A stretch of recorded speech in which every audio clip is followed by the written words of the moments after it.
वानरराज बाली और वानरराज सुग्रीव दोनों देवपुत्र थे।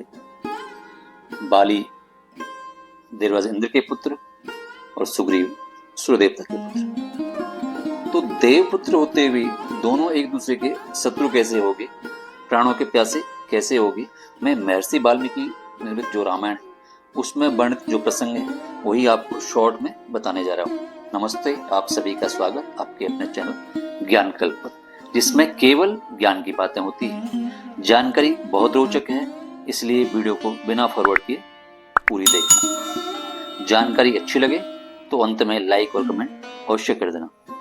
कदम नामक राक्षस के कहने पर जब प्रभु श्री राम और वीर लक्ष्मण माता सीता की खोज करते हुए माता सबरी के आश्रम होते हुए ऋष्यमुख पर्वत पर पहुंचे, तो वहां पर हनुमान जी ने उनकी बहन वानरराज सुग्रीव से कराई। अग्नि को साक्षी मानकर प्रभु श्री राम और सुग्रीव ने अपनी मित्रता की सौगंध ली, शपथ ली। सुग्रीव अपने भ्राता बाली के भय से ही ऋष्यमुख पर्वत पर महावीर हनुमान सहित कई वानरों के साथ नल नील के साथ निवास करते थे। सुग्रीव को ऐसे महान योद्धा की खोज थी जो बाली को हरा सके, और प्रभु श्री राम को कदम के अनुसार, कदम राक्षस के अनुसार आवश्यकता थी सुग्रीव की और समस्त वानरों की, जो माता सीता की खोज करने में उनका सहयोग कर सके, उनकी सहायता कर सके। जब बाली ने प्रभु श्री राम का साथ देने का वचन दिया, तो प्रभु श्री राम ने बाली के वध करने का वचन सुग्रीव को दे दिया। लेकिन वचन देने के उपरांत प्रभु श्री राम ने सुग्रीव से उन दोनों भाइयों की शत्रुता की वजह जाननी चाहिए, कारण जानना चाहिए। शुरू में तो सुग्रीव इस बात को टालते रहे, लेकिन प्रभु श्री राम के आग्रह करने पर सुग्रीव शत्रुता का कारण बताने को तैयार हो गए। सुग्रीव ने क्या कहा वो मैं सुग्रीव के शब्दों में ही आपको बताने जा रहा हूं। सुग्रीव ने कहना शुरू किया कि पिता ऋक्षराज की मृत्यु के पश्चात बाली को ज्येष्ठ अथवा बड़ा भाई मानकर उनको वानरों का राजा बनाया गया। वे विशाल किष्किंधा पर शासन करने लगे और मैं दास सेवक बनकर उनकी सेवा करने लगा। उन दिनों इस क्षेत्र में मायावी नामक एक तेजस्वी राक्षस रहा करता था।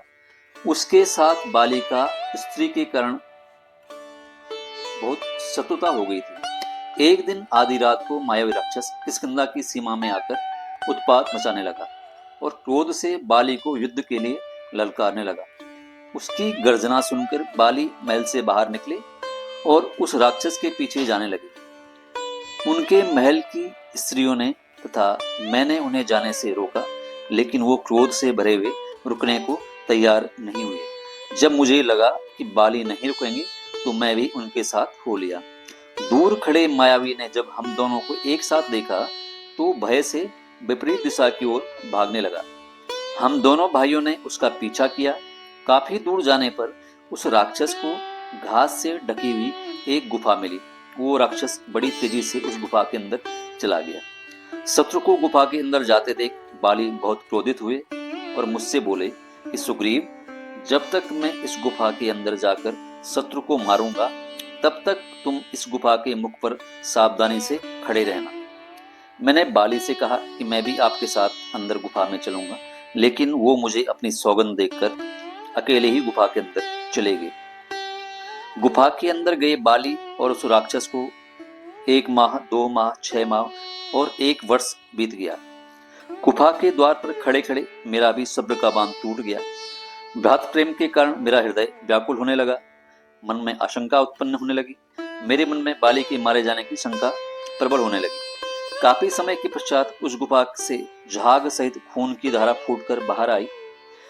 उस खून को देखकर मैं बहुत दुखी हो गया। इतने में गरजते हुए राक्षसों की आवाज भी मेरे कानों में पड़ी। यद्यपि युद्ध में मेरे भाई बाली भी गर्जना कर रहे थे, लेकिन राक्षसों के शोर के बीच मैं उनकी आवाज को नहीं सुन सका। इन सब बातों को देखकर मैं इस निश्चय पर पहुंचा कि मेरे भ्राता युद्ध में मारे जा चुके हैं। वो राक्षस जो गुफा से बाहर न निकल सके, इसके लिए मैंने गुफा के मुख पर एक विशालकाय पत्थर लगा दिया। गुफा को बंद कर मैंने बाली को जलांजलि दी और शोक में डूबा हुआ भारी मन में किष्किंधापुरी लौट आया। मैंने बाली के साथ हुई घटना को छुपाने का प्रयास किया, लेकिन विवशता से मुझे बताना ही पड़ा। स्थिति को समझते हुए बाली के सभी मंत्रियों ने मुझे किष्किंधापुरी का राजा बना दिया। उसके बाद मैं न्यायपूर्वक राज्य का संचालन करने लगा। तभी एक दिन उन राक्षसों को मारकर वानर राज बाली घर लौटे। मुझे राजा बने देखकर उनकी आंखें क्रोध से लाल हो गई। मेरे मंत्रियों को उन्होंने कैद कर लिया और मुझे कठोर बातें सुनाई।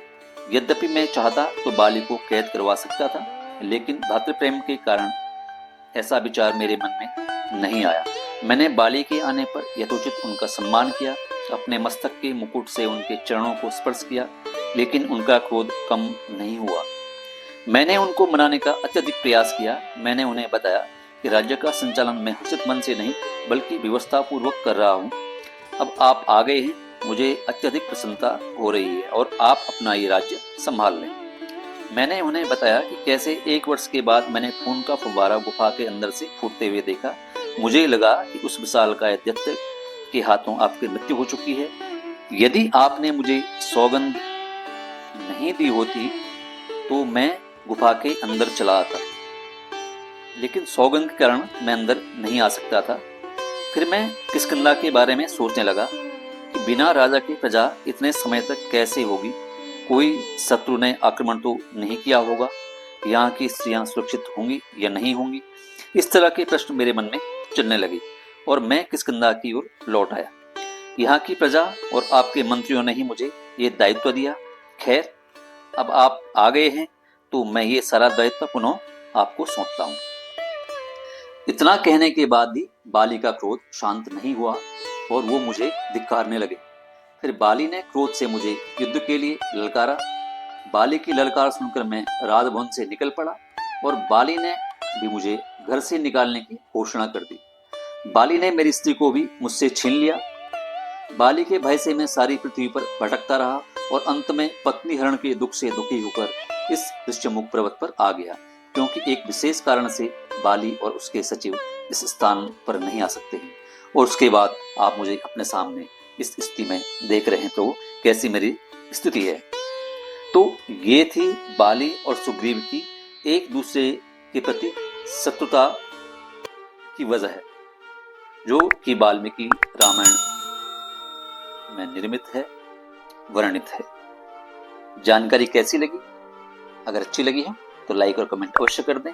बहुत जल्द एक नई वीडियो, नई जानकारी के साथ आपसे फिर मिलूंगा। तब तक के लिए नमस्कार। जय श्री राम।